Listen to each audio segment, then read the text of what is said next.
I'm Christy. Today I want to talk about supporting loved ones with invisible disabilities. Invisible disability is a relatively new, often misunderstood category of disability. Let's see if we can better understand it. The short answer is that an invisible disability is any disability that isn't easily seen or noticed at first glance. But there's a lot more to it than that. The Invisible Disabilities Association defines it this way. Quote, in simple terms, an invisible disability is a physical, mental, or neurological condition that is not visible from the outside, yet can limit or challenge a person's movement, senses, or activities. Unfortunately, the very fact that these symptoms are invisible can lead to misunderstandings, false perceptions, and judgments, end quote. I've got a link to that, and all the links that I mentioned are over on the blog. That's at www.havenofhopeforme.com. This originally posted in February of 2023. The Invisible Disability Project defines it a bit more broadly as, quote, any physical, mental, or emotional impairment that goes largely unnoticed. We understand the body as always changing, so disability and chronic illness may be unstable or periodic throughout one's life, end quote. They also use words such as invisible, non-visible, hidden, non-apparent, or unseen as synonyms for invisible. The Disability World says, quote, an invisible disability is classified as a physical, mental, or neurological condition that is not visible from the outside, yet can limit or challenge a person's movements, senses, or activities. People usually assume disabilities to be physical or visual when many disabilities are not apparent. A disability is generally defined as a physical or mental impairment that has a substantial and long-term adverse effect on your ability to carry out normal day-to-day activities, end quote. The article goes on to say, quote, invisible disability or hidden disability is an umbrella term that captures a whole spectrum of hidden disabilities or challenges, primarily neurological.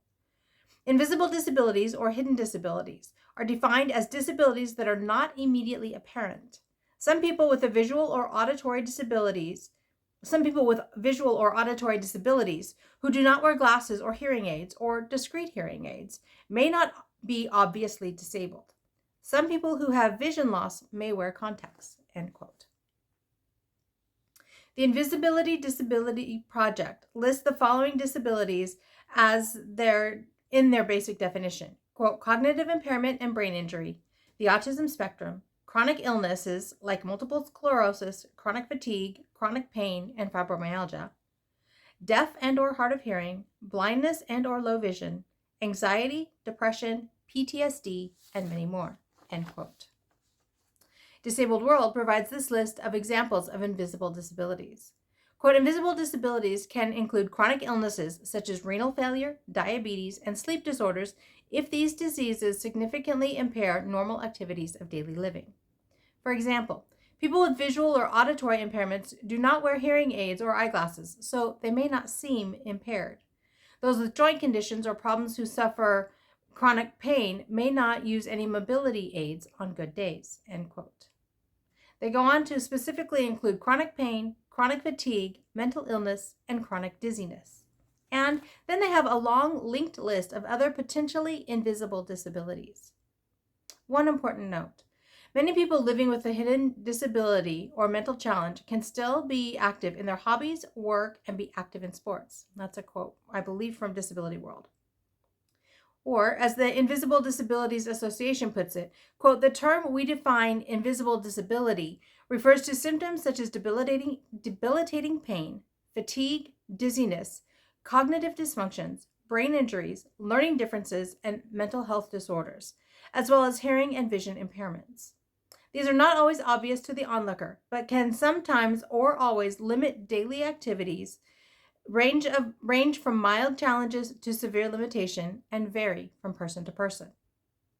Also, someone with a visible impairment or uses an assistive device such as a wheelchair, walker, or cane can have an invisible disability or invisible disabilities. For example, whether or not a person utilizes an assistive device, if they are debilitated by such symptoms as described above, they live with invisible disabilities, end quote. Now, I realize this has been a slightly different type of post in that I've quoted a lot of it. But I think it's important to understand what advocates are saying about this new category of disability. It's an important category to include in our discussion. Some issues people struggle with aren't immediately visible to others. Yet these struggles are just as debilitating, and sometimes more so, than some of the immediately visible conditions. It's also important to remember that not everyone who has a condition that qualifies as a disability considers themselves disabled. Also, understanding that some people qualify with an invisible disability may only have issues when their condition is flaring. For example, someone with controlled depression appears completely fine and not officially disabled. But on a bad day, when the depression returns, it becomes difficult and possibly even impossible to complete daily activities. On days like this, work is out of the question. This could be why they consider themselves having an invisible disability. This is one of the few times I highly recommend reading the articles that I've linked in this content. I also recommend digging around these websites some more. The information they contain is incredibly helpful and insightful. I'd also include this article from the New York Times that I've got linked over on the blog. Andrew Solomon starts the article with, "I have depression and anxiety," end quote. Written in 2020 and referencing the pandemic, the information is still relevant and very helpful. This is a relatively new category of disability, but it's an important one to include in any discussion on disabilities. So my question for you this week is this: does your loved one have an invisible disability? How does it impact their daily life? I'd love to hear your thoughts. You can leave me a comment below, or you can leave me a comment over on the blog. Again, that's at www.havenofhopeforme.com. This was originally posted in February of 2023. If you prefer, you can always email me at Christy, CHRISTY, at havenofhopeforme.com.